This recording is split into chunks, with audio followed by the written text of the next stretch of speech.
ඉදිරියට පැමිණ පහර එල්ල කරන්නේ උඩ පාන්දුවක්. රැක ගන්නවා. දැවියාමක්. ඒ අනුව ශ්‍රී ලංකා කාන්තා ක්‍රිකට් කණ්ඩායම වෙනුවෙන් විශිෂ්ට ඉනිමක් ක්‍රීඩා කර නිලක්ෂිකා සිල්වා ක්‍රීඩා පිටියෙන් ඉවත් වෙනවා. ලකුණු 56කට. මැනවින් පන්දුව ස්ථානගත කරනවා පොයින්ට්ස් අය. එක්ෂකව අතරින් පන්දුව 4 සීමාව වෙත. ලකුණු 4ක්. තමා මුණ දෙන ප්‍රථම පන්දුවෙන් ලකුණු 4ක් ලබා ගැනීම සමත්. Lofted straight drive පාර වරක් පතිත වේ. long off කලාපයෙන් ලකුණු 4ක්. වමත් පිටිකාරණිය සුගන්ධිකා කුමාරී දීප්ති ශර්මාට එරෙහිව දර්ශනීය 4 පහරක්.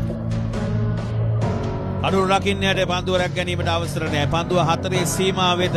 4 සීමාව ආසන්නයේදී මේ දැන් පන්දුව 4 සීමාව ඉක්මවා ගියා. වේගය අඩාල වුණා 4 සීමාව ආසන්නයේදී. කෙසේ නමුත් ශ්‍රී ලංකා කණ්ඩායම වාසිදායක ලකුණු 4ක් වෙතින් ජයග්‍රහණයට තවත් ලකුණු 20ක් අවශ්‍යයි. පන්දු 31ක් කඩළු බිඩ වැටීමක් සිදු නොවහොත් පහසුවෙන් ජයග්‍රහණය කඩළු 7කට තවත් ලකුණු 6ක් පමණයි අවශ්‍ය ජයග්‍රහණය.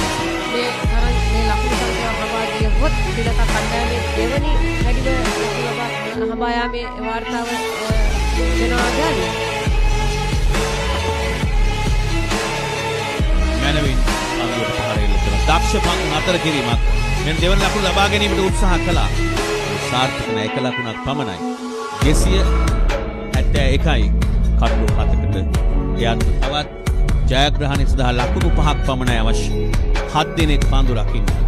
ෂෝට් ෆයින් ලෙග්ගේ පන්දු රකින්නගේ හිසට ඉහළින් පන්දු ඈදී යනවා. ඒ සමගින් අති විශිෂ්ට ජයග්‍රහණයක් ලබා ගන්නවා ප්‍රබල ඉන්දිය කණ්ඩායම පරාජයට පත් කරමින් ශ්‍රී ලංකා කාන්තා ක්‍රිකට් කණ්ඩායම කඩළු 3ක අති විශිෂ්ට ජයග්‍රහණයක් ලබා ගන්නවා කොළඹ ආර් ප්‍රේමදාස ජාත්‍යන්තර ක්‍රිකට් ක්‍රීඩා පිටි.